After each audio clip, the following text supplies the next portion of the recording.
X army ચકચારી હત્યા કેસમાં અમદાવાદ ગ્રામ્યની ધોળકા કોર્ટે આરોપીને આજીવન કેદની સજા ફટકારી। આ કેસમાં એકને આજીવન કેદ, અન્ય આરોપીને દંડ અને સાદી કેદની સજા ફટકારી। ધોળકા કોર્ટે આરોપી માતા પુત્રને નિર્દોષ જાહેર કર્યા। વર્ષ 12/8/2021ના રોજ અમદાવાદ જિલ્લાના બાવળા નજીક નજીવી બાબતે નિવૃત્ત આર્મી જવાનની છરી વડે હુમલો કરતા સારવાર દરમિયાન મોત નીપજ્યું હતું। અમદાવાદ ગ્રામ્ય વિસ્તારના બાવળા શહેરમાં રહેતા જયપાલ ગંભીરસિંહ મોડ ગઢવી નાઓએ વોટ્સઅપ ગ્રુપમાં ચેટ કરવા મુદ્દે હર્ષદ ગઢવી સાથે બોલાચાલી થઈ હતી, જેમાં બાવળાના રહેણાંક મકાનમાં આરોપી હર્ષદ ગઢવીએ છરી વડે હુમલો કરતા ગંભીર ઇજાગ્રસ્ત એક્સ આર્મી જયપાલ ગઢવી અમદાવાદ હોસ્પિટલમાં સારવાર દરમિયાન મોત નીપજ્યું હતું।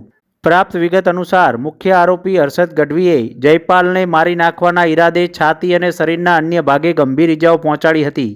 જયપાલ ગઢવીને છોડાવવા જતા ફરિયાદી કૃણાલ ગઢવી નાઓને પણ માર માર્યો હતો।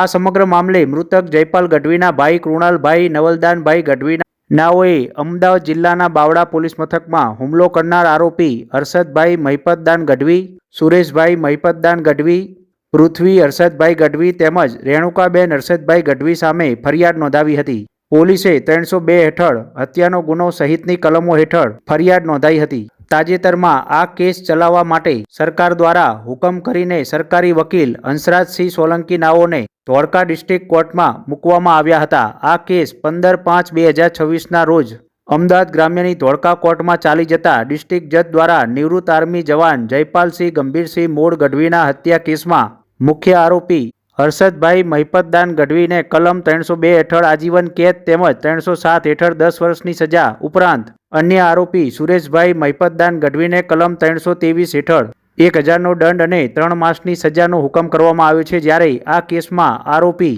રેણુકાબેન હર્ષદભાઈ ગઢવી અને પુત્ર પૃથ્વીભાઈ હર્ષદભાઈ ગઢવીને નિર્દોષ જાહેર કરવામાં આવ્યા હતા।